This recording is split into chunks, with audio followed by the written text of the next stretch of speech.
وہ اس چیز کو پروموٹ کرتے ہیں اپنے لوگوں کو، جبکہ پاکستان میں بلا تفریق ہر نسل رنگ کے لوگوں کے حقوق برابر ہیں، چاہے وہ مسلمان ہے یا کسی بھی مذہب سے تعلق رکھتا ہے، ان سب کے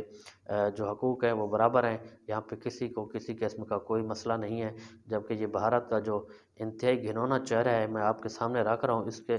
آگے میں آپ کو بتاتا چلوں کہ یہ 28 مئی کا واقعہ ہے۔ انتہا پسندوں نے بھارت کے پہلے وزیر اعظم نہرو کا مجسمہ توڑ دیا۔ دیکھیں کہ یہ دیکھیں ان کے جو پہلے وزیر اعظم تھے، جس نے جمہوریت کی بنیاد رکھی، اس کا جو مجسمہ لگا ہوا تھا اس کو توڑا گیا ہے، اور اس کے اوپر کیا ایکشن لیا گورنمنٹ نے یا موجودہ حکومت جو ہے اس نے کیا کارروائی کی ہے، وہ بھی یقیناً 0/0 ہی ہوگی۔ اس کے آگے میں آپ کو بتا دوں تو حریت رہنما یاسین ملک کو جھوٹے الزامات پر سزا سنائی دی گئی۔ ایک انتہائی جو کہ شریف اور میں سمجھتا ہوں کہ اپنے ملک کے ساتھ پیار کرنے والے لوگ ہیں، ان کے ساتھ زیادتیاں کر رہے ہیں، اور اس میں ہمارے سب سے انتہائی پیارے بھائی ملک یاسین صاحب جو کہ حریت رہنما ہیں، ان کو جھوٹے الزام میں سزا سنا دی گئی۔ اس کے علاوہ میں آپ کو بتاؤں، بھارت میں پوجا پاٹ کے لیے انتہا پسند خواتین کی مسجد میں گھسنے کی کوشش۔ دیکھیں کہ مسجد مسلمانوں کی جگہ ہے، جبکہ جو وہاں پہ مقامی لوگ ہیں اپنی پوجا پاٹ کرنے کے لیے مسجد میں گھس رہے ہیں، تو کتنی شرم کی بات ہے کہ آپ لوگ کیا کر رہے ہیں، اور اس کا آپ پوری دنیا کو کیا میسج دے رہے ہیں۔ اس کے علاوہ میں آپ کو بتاتا چلوں کہ یہاں پہ کتنے ظلم ہو رہے ہیں اور کشمیری کے ساتھ کتنا ظلم کیا جا رہا ہے، اس کی مثال تو پوری دنیا کے سامنے ہے، اور عمران خان صاحب اور ان کے جو منتخب نمائندگان تھے، انہوں نے پوری دنیا کے سامنے یہ مسئلہ رکھا تھا، اور اس کو باقاعدہ طور پہ عالمی سطح کے اوپر بھی رکھا ہے۔ اس کے علاوہ میں آپ کو بتاتا چلوں، اورنگزیب کا جو مقبرہ تھا جنونی ہندوؤں کے نشانے پر گرانے کا مطالبہ کر دیا۔ دیکھیں کتنی شرم کی بات ہے، اورنگزیب کا جو مقبرہ تھا اس کو گرانے کی کوشش کی جا رہی ہے۔ اور نوجوت سنگھ سدھو کو 34 سال پرانے مقدمے میں قید کی سزا سنا دی گئی۔ کیوں؟ کیونکہ اس نے پاکستان کے ساتھ اچھے تعلقات رکھے تھے، اس کی وجہ سے یہاں پہ جو گرو نانک کا مندر بنا، یہاں پہ سکھ یاتری آتے ہیں، یہاں پہ اپنے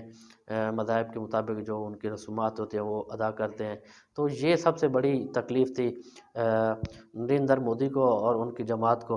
اس کے علاوہ میں آپ کو بتاتا چلوں، بھارتی سپریم کورٹ نے راجیو گاندھی قتل کیس کے مجرم کو 31 سال بعد رہا کر دیا۔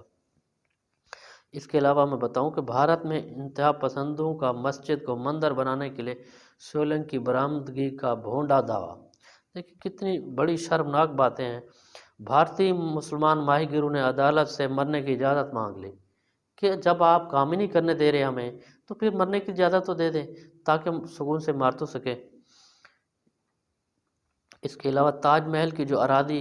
کی ملکیت ہے اس پر بی جے پی کی نئی شرانگیزی سامنے آ چکی ہے، جبکہ تمام پوری دنیا کو پتہ ہے کہ تاج محل کس کی ملکیت تھا اور کس طرح بنا، اور آج بھی لوگ اس کو بلکہ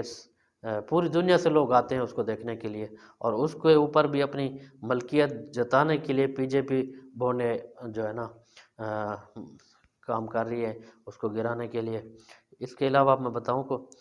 انتہا پسند جماعت کا تاج محل کے بعد قطب مینار کو بھی مندر بنانے کا اعلان۔ دیکھیں کہ تاج محل کے بعد اب قطب مینار جو کہ ایک انتہائی اہمیت کا حامل ہے، اس کو مندر بنانے کی کوشش کی جا رہی ہے۔ اس کے علاوہ میں آپ کو بتاؤں بھارت میں جو سب سے بڑا مسئلہ ہے، ان کے اپنے مسائل تو ان سے سنبھالے نہیں جاتے، اور ان کی بڑکے سن لے تو پتہ نہیں کیا کیا کرنے کے لیے تیار ہو جاتے ہیں۔ بھارتی خاتون نے سسرال میں ٹوائلٹ نہ ہونے کی وجہ سے خودکشی کر لی۔ شرم آنی چاہیے آپ کو، آپ ٹوائلٹ تو بنا نہیں سکتے، آپ کی عورتیں خودکشیاں کر رہی ہیں، اور آپ کی بڑکیں جو ہے نا وہ دیکھیں کہ پوری دنیا میں آپ کیا کر رہے ہیں۔ یہ میں سمجھتا ہوں کہ آپ کے منہ پہ تماچا ہے، یہ آپ کے منہ پہ، آپ کی گورنمنٹ کے منہ پہ تماچا ہے کہ آپ کے ملک کے اندر ٹوائلٹ تک دستیاب نہیں ہے، اور آپ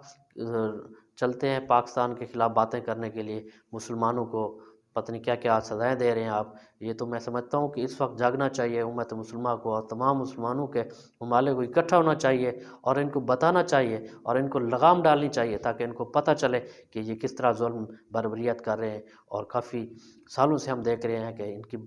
جو ظلم بربریت کی جو داستانیں سن رہے ہیں، جو دیکھ رہے ہیں، ہمارے جو مسلمان بھائی ہیں وہ اس کا نشانہ بن رہے ہیں. میں سمجھتا ہوں کہ اس وقت ضرورت آن پہنچی ہے، اب تمام مسلمانوں کو اکٹھا ہو کر اس کو منہ توڑ جواب، اینٹ کا جواب پتھر سے دینے کا وقت قریب آ چکا ہے.